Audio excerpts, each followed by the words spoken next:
Hi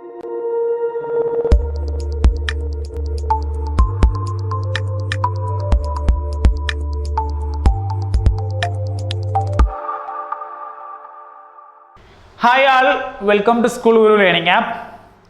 കഴിഞ്ഞ സെഷനിൽ നമ്മൾ ഡിസ്കസ് ചെയ്തത് സ്ഫെറിക്കൽ മിറേഴ്സ് ആയിരുന്നു. Two type of spherical mirror നമ്മൾ ഡിസ്കസ് ചെയ്തു, concave mirror and convex mirror അല്ലേ. അതിൻ്റെ മെയിൻ പാർട്സും നമ്മൾ ഡിസ്കസ് ചെയ്തു. സോ ഇന്ന് നമ്മൾ ഡിസ്കസ് ചെയ്യാൻ പോകുന്ന ഏറ്റവും ഇമ്പോർട്ടൻ്റ് ആയിട്ടുള്ള ഒരു കാര്യമാണ്.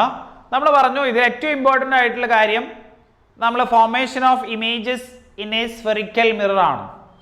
പക്ഷേ ഇമേജ് ഫോം ചെയ്യുന്ന കാര്യങ്ങളൊക്കെ അറിയണമെങ്കിൽ അതിന് മുമ്പ് കുറച്ച് ലോ നമുക്ക് പഠിക്കാനുണ്ട്. ഒരു റേ എന്ന രീതിയിൽ വന്നാൽ ആഫ്റ്റർ റിഫ്ലക്ഷൻ ഏതിലും പാസ് ചെയ്യും.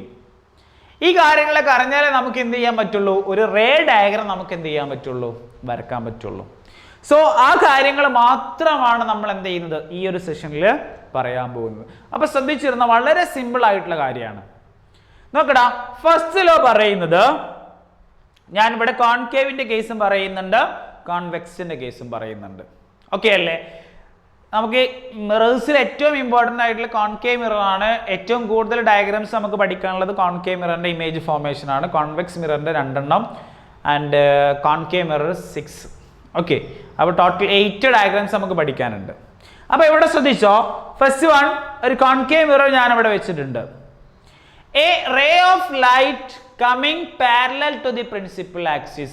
First law ആണ്, a ray of light coming parallel to the principal axis.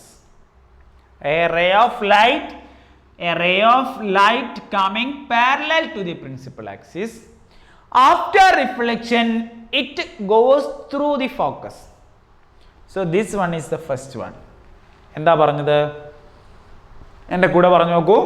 A ray coming parallel to the principal axis, after reflection it goes through the focus. Concave mirror ന്റെ case. Okay, ഇനി അത് convex mirror ആണെങ്കിലോ നോക്കടാ, a ray coming parallel to the principal axis എന്താ സംഭവിക്കുക? After reflection it appears to diverge from the focus. ഈ ഫോക്കസിൽ നിന്ന് എന്ത് ചെയ്യുന്നു? ഡൈവേർജ് ചെയ്ത് പോകുന്നു. രണ്ടും സെയിം കൺസെപ്റ്റ് ആണ്, പക്ഷെ മിറർ അങ്ങോട്ടും ഇങ്ങോട്ടും മാറുന്ന സമയത്ത് ഉള്ള ചേഞ്ച് ആണ്. ഓക്കെ അല്ലേ? ആൻഡ് ഇത് ഒന്നാമത്തതാണ് കോൺകേവിൻ്റെയും കോൺവെക്സിൻ്റെയും കേസിൽ.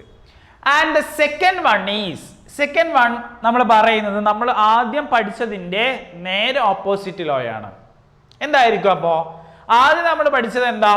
A ray coming parallel to the principal axis, after reflection it goes through the focus അല്ലേ? അതിനെ നേരെ ഓപ്പോസിറ്റ് ആലോചിച്ച് നോക്ക്. A ray coming through the focus, after reflection it goes parallel to the principal axis. നോക്കാം അല്ലേ? A ray coming through the focus, after reflection it goes parallel to the principal axis. Okay അല്ലേ? അത് കോൺവെക്സിന്റെ കേസിലാണെങ്കിലോ, a ray coming through the focus or towards the focus, after reflection it goes parallel to the principal axis. Same concept ആണ്, പക്ഷേ ഡയഗ്രത്തിൽ മാറ്റമുണ്ട്. Okay അല്ലേ? Diagram നിങ്ങൾ പഠിച്ചു വെക്കണേ. Complete the diagram എന്ന് പറഞ്ഞിട്ട് ചോദ്യം വരും, ഇങ്ങനെ ഡയഗ്രം തന്നിട്ട് കംപ്ലീറ്റ് ചെയ്യാൻ പറയും. ഓക്കെ അല്ലേ? സോ ദ തേർഡ് വൺ എന്താ പറയുന്നത്?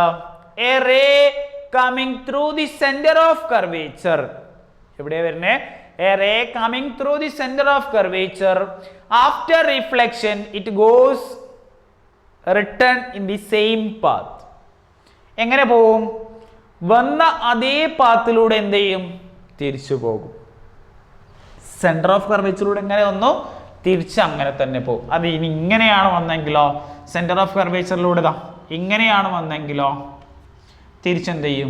ഇങ്ങനെ തന്നെ എന്ത് ചെയ്യും? പോകും. ഓക്കെ, അത് ഇനി കോൺവെക്സിന്റെ കേസിലാണെങ്കിലോ സെയിം തന്നെയാണ്, ചേഞ്ച് ഒന്നുമില്ല. ഓക്കെ, എ റേ എന്താ പറഞ്ഞത്? In a convex mirror, a ray of light directed towards the center of curvature after reflection is reflected back along the same direction. വന്ന അതേ പാത്തിലാണ് എന്ത് ചെയ്യും? തിരിച്ച് പോകും. അപ്പോൾ 3 എണ്ണം പറഞ്ഞേ, 4 ലോസ് ആണ് നമുക്ക് പഠിക്കാനുള്ളത്. ആൻഡ് ലാസ്റ്റ് വൺ ഈസ് എന്താ പറഞ്ഞത്? ലാസ്റ്റ് വൺ പറയുന്നത്, in a concave or a convex mirror a ray of light directed obliquely. എന്താ മക്കളെ obliquely എന്ന് പറഞ്ഞാൽ? ഈ ഒരു ടേം നിങ്ങൾ ഇനി കേൾക്കും. obliquely എന്ന് പറഞ്ഞാൽ ചെരിഞ്ഞു വരുന്നതിനെ എന്ത് പറയാ? obliquely എന്ന് പറയാ. obliquely at the pole is reflected obliquely making equal angles with the principal axis. അതായത് ഇവിടെ നോക്ക്, obliquely വന്നു അല്ലേ? അപ്പൊ എന്താ പറയാ? തിരിച്ചു ഒബ്ലിക്വലി തന്നെ തിരിച്ചു പോകും. എങ്ങനെ? Making equal angles in between incident and reflected angle. Okay, രണ്ടിലും സെയിം ആണ്. ഇവിടെ ഒരു ആംഗിൾ ഈക്വൽ, ഈ 2 ആംഗിളും ഈക്വൽ ആക്കിയിട്ട് എന്ത് ചെയ്യും? വന്ന പോളിലേക്ക് ഇൻസിഡന്റ് ചെയ്താൽ ഇവിടെ എന്ത് ചെയ്യും? ഈക്വൽ ആംഗിൾ ഉണ്ടാക്കിയിട്ട് എന്ത് ചെയ്യും? റിഫ്ലക്ട് ചെയ്ത് പോകും. So these are the 4 laws. ഈ 4 നിയമങ്ങൾ, ലോസ് വെച്ചിട്ടാണ് നമ്മൾ എന്ത് ചെയ്യുന്നത്? Formation of images by a concave mirror and a convex mirror. ഈ രണ്ടും നമ്മൾ ഡിസ്കസ് ചെയ്യാൻ പോകും. നമുക്ക് കോൺകേവിൻ്റെ കേസിൽ ഇമേജ് ഫോർമേഷൻ നമുക്ക് 6 ഡയഗ്രാംസ് നമുക്ക് പഠിക്കാനുണ്ട്. കോൺവെക്സിൻ്റെ കേസിൽ 2 ഡയഗ്രാംസ് നമുക്ക് എന്ത് ചെയ്യാനുണ്ട്? പഠിക്കാനുണ്ട്. സോ ടോട്ടൽ 8 ഡയഗ്രാംസ് നമുക്ക് പഠിക്കാനുണ്ട്. അവിടെ നമുക്ക് പഠിക്കാനുള്ളത് എന്തൊക്കെയാ? Position of the object, position of the image and nature of the image and size of the image. ഇത്രയും കാര്യങ്ങളാണ് നമുക്ക് എന്ത് ചെയ്യാനുള്ളത്? അവിടെ പഠിക്കാനുള്ളത്. സോ ആ കാര്യങ്ങളൊക്കെ നമുക്ക് എവിടെ ഡിസ്കസ് ചെയ്യാം? നെക്സ്റ്റ് പോർഷനിൽ നമുക്ക് ഡിസ്കസ് ചെയ്യാം. ഡീറ്റെയിൽ ആയിട്ട് നമുക്ക് ഡിസ്കസ് ചെയ്യാം.